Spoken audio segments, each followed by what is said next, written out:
Hi to all my 8-week challengers. I am going to show you all of the workouts in the next couple of videos and I'm going to send over. So I'm going to send them in separate videos so that way if you want to watch just one, I'll label it so you don't have to be like, oh God, now I got to go through all 4 workouts to get to workout number 5 or whatever.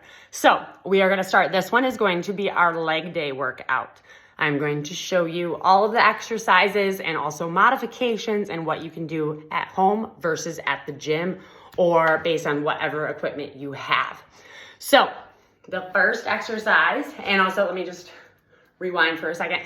You may do everything for either reps or time. Some people don't like to count and that's totally fine. I always say 30 to 40 seconds is a good amount of time to do it, or go until you can't squat again or do this exercise anymore. You want it to be challenging at the end. You don't want to feel like you can go forever on any of these workouts.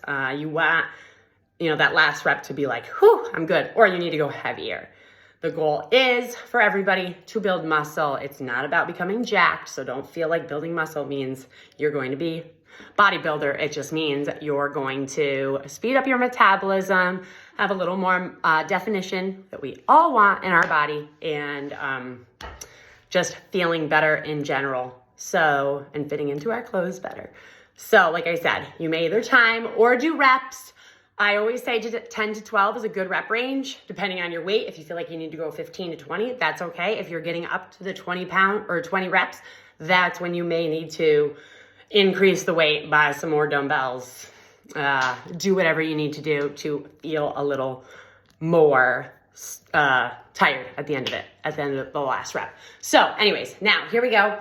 My rule of thumb is 2 to 3 sets. So maybe in the beginning, you're only able to do each exercise 2 times, but towards the end of this, the goal is to try to get to 3 sets. So goblet squat, I always say, just for sake of me having to switch to a bunch of different weights, I'm just gonna use my 15-pound dumbbell. You wanna hold it up in front, elbows down, and then go back a little bit so you can see me.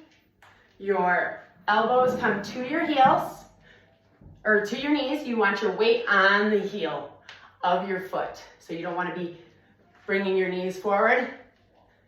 They go right over the top of your toes, so do not let them go in front. That is a goblet squat. You may also do a back squat if you're a little more advanced. Or like I said, just go heavier.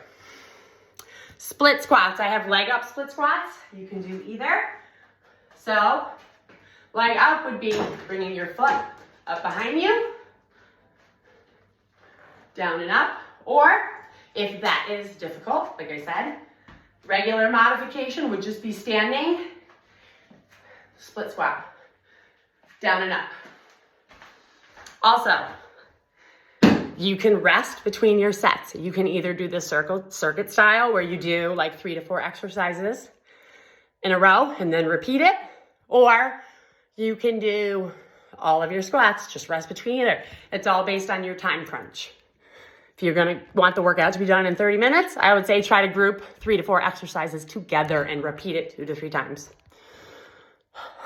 Weighted V-toe touch. Try to get this so I don't have to maneuver too much and you can see my mat. Weighted V-toe touch. Arms are up, legs are straight. You're lifting your body up to one leg. So the way I like to do my circuits is that I will do 3 to 4 exercises, and like your ab right there is a recovery from the 2 leg exercises that you did. So that's why it's okay to kind of group them together. That's your rest, active rest as I call it. Then a deadlift. Again, you want your weight on your heels and you're going to travel back with your booty. Slight bend in the knees. Depending on your body type, you may have a little bit more bent knees, and that's totally fine as long as your hips are traveling back and your back is straight. If we're getting to this point, that is when you're using your back, and that's when we can have injury happen. So you want to keep your back straight. what I do when I say for people to get ready for their deadlifts, you want to squeeze your armpits together. So really squeeze your arms down, squeeze every muscle, pull your chest out. So pull your shoulders back, chest out, down and up. You don't have to go all the way to the floor. It's really to when you feel that tension behind your legs. Then, like I said, here's another ab exercise. Knee to elbow, laying on your back, elbow to knee. You're just coming up, crunch. You can do both sides. So here's two options. If you're at a gym and you have a little more weight, you can do hip thrust, which when I do my hip thrusts, so I'm gonna show you a couple different ways here. I take this bar, I slide underneath it, and I do the bar on my hips. For those of you at home, if you don't have this equipment, you may still do a hip thrust, laying on your back, bent knees, hips up and down. You can put a weight on your hips. Or you may do regular glute kickbacks, which is just here. You may put a weight behind your knee to make it more challenging. So those are all a few exercises for your booty. And leg lowers. Laying on your back. Same thing, have a couple modifications here. Weights are up overhead.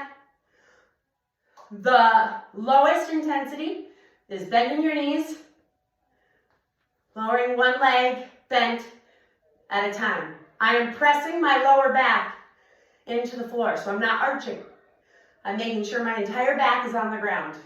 Then, the next one would be straighten your legs.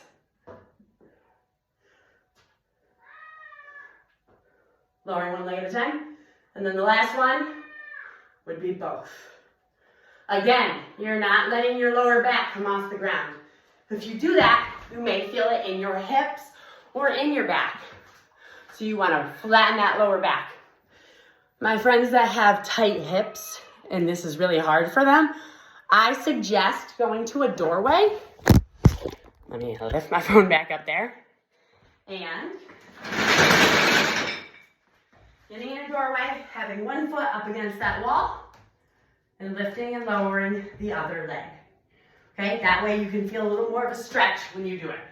Hopefully you can see me doing that. Okay, so, like I said, you would repeat everything 2 to 3 times. Now it's time to go on the next workout.